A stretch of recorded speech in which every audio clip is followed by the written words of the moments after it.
lakini kwa kipekee kabisa tunawapongeza na kuwashukuru viongozi wote wa bodi ya wakurugenzi ya Simba, ikiwemo pamoja na mwenyekiti wa klabu ya Simba ambaye ni makamu mwenyekiti wa bodi ya wakurugenzi ya klabu ya Simba Murtaza Mangungu, kwa kazi kubwa ambayo wameifanya msimu huu.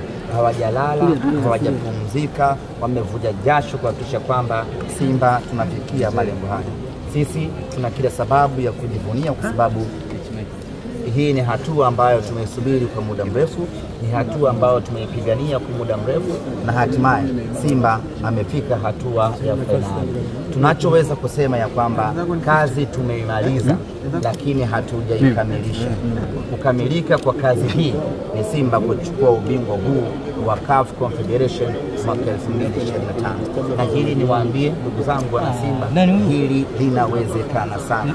Mpinzani ambaye tunakwenda kukutana naye katika mchezo wa fainali ni mpinzani ambaye kwanza tunamfahamu, lakini pili tunamheshimu, lakini tatu ni mpinzani ambaye tunaweza kabisa kumfunga na Simba tukachukua ubingwa.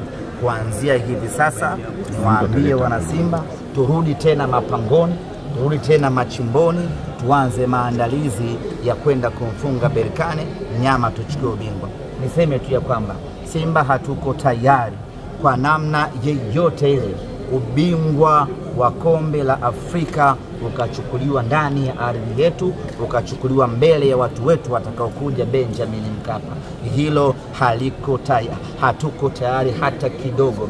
Kwa hiyo tunaanza mikakati hivi sasa, maandalizi hivi sasa kuchukua ubingwa huu na tunabeba. Ahmed, nilikuwa nazungumza kwamba kwenye moja kulikuwa kuna maji ndogo sana ya Simba kwenda finali, kwa sababu mko mnakwenda kumalizia binafsi. Mmefanya kile ambacho baadhi ya watu hawakuamini kwa msimu, lakini cha kuambia Mwalimu Fadlu alitengeneza mpango mzuri, na mpango wake wa kwanza ni kwamba tusifungwe goli la aina yoyote katika uwanja wetu wa nyumbani, kitu ambacho alikifanikiwa. Baada ya kupata ushindi wa 1-0 katika uwanja wa Amani pale Zanzibar, akaona ni ngumu kupata bao la pili, akasema sio shida, wacha nilinde goli hili moja, kwa sababu nikienda ugenini nina uwezo wa kulinda tena kwa dakika 90 nisiweze kufungwa bao nyingine. Na hiyo ndio kawa mpango kazi, na mpango kazi umekwenda vizuri. Goli moja la Jean Charles Ahoua ndilo ambalo limetupeleka fainali. Kama wao goli lao moja iliweza kuavua ubingwa Zamalek, na sisi goli hilo moja limetupeleka fainali. Kimsingi tu ni kwamba mwiba umeingilia ulipotokea. Wao walifuzu kwenda fainali kwa goli moja, na sisi tumewatoa kwenda fainali kwa goli moja. Ahmed, kwa faida sisi ambao tumechelewa kidogo hapa, kwa nyinyi kama viongozi, sehemu ya Simba imekuwa ni fahari gani? Asijachelewa, niko sehemu sahihi. Imekuwa ni fahari kiasi gani kama Simba kushuhudia mnyama na timu hatua ya fainali kombe la shirikisho barani Afrika? Ni fahari kubwa. Timu ya mpira wa miguu yoyote inaposhiriki mashindano inataka kufika hatua ya fainali na kuchukua ubingwa wenyewe. Na kwa ukubwa wa Simba tuliweka wazi kwamba imetosha sasa kujivunia robo fainali, imetosha sasa kujivunia kushika nafasi ya 7, nafasi ya 8. Sasa tunatakiwa kwenda mbali zaidi na kwenda mbele zaidi. Mbele ya fainali ni wapi? Mbele ya robo fainali ni wapi? Ni kwenye ubingwa wenyewe. Na timu yetu ni kongwe barani Afrika, ina miaka mingi barani Afrika.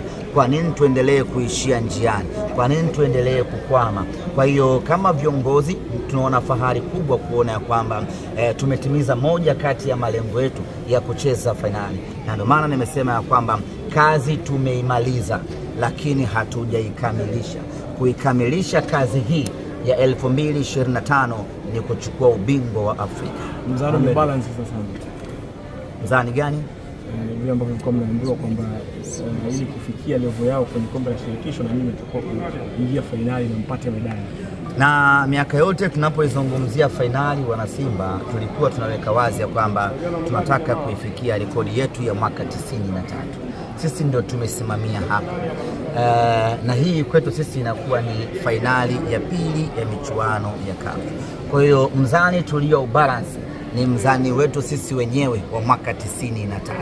rekodi tulioifikia ni rekodi yetu sisi wenyewe ya mwaka 93, lakini tukasema inatosha sasa, hatuwezi kuendelea kujivunia rekodi ya mwaka 93.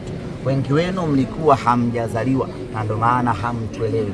Sasa acheni tukaandike rekodi nyingine mpya ya zama hizi na kizazi hiki, ili nyie wote muwe mashahidi ya kwamba Simba amefika fainali, amecheza fainali. Kwa hiyo tumebalance mizani yetu sisi wenyewe. Tulicheza fainali mwaka 93, tumecheza fainali mwaka 2025. Ahmed, ukiacha mashabiki ambao walikuja kuwapa support kule Afrika Kusini mwanzo, lakini kuna mashabiki ambao walijitokeza pale za KM na mpaka kafu wamepost.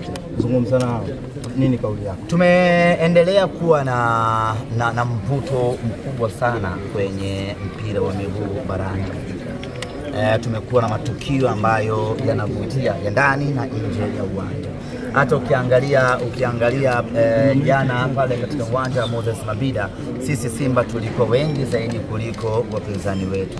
Lakini kama haitosha, hapa nyumbani katika viwanja vya Mbagala za KM kulikuwa kuna shangwe la kutosha, mashabiki wa kutosha ambao walikaa pamoja kuiangalia Simba yao. Kwa sisi kwenye upande wa mashabiki ama upande wa mashabiki tumeendelea kufanya vizuri, na hiyo ni cha mtoto Isaya Dede. Kwenye fainali ndio tutafanya kufuru kubwa, mji mzima ama nchi nzima watu wataangalia fainali barabara. Kombe linabaki Ahmed, na kombe linatoa Tanzania. Yes, tunachotaka ni kulibakisha kombe Tanzania. Hatuko tayari kwa namna yeyote ile. Fainali inachezwa nyumbani kwetu Benjamin Mkapa. Fainali inamalizikia mbele ya mashabiki wetu 60,000 watakaokuja Benjamin Mkapa. Katika ardhi hii ya Mama Samia, kombe la CAF liko pale, alafu tuliache liondoke na Mwarabu. Hiki ndio kitu ambacho hatutaki kukiona kinatokea kwa namna yeyote ile. Kwa ufupi ni kwamba hatutaki kuvuliwa taulo ukwenye. Kwenda kupambana kadri inavyowezekana, kombe libaki hapa Tanzania. Vile jina lako sasa la usiondoke tu kama umeratibisha rasmi. Uliona mbali? Semaji la fainali ya CAF. Ewe.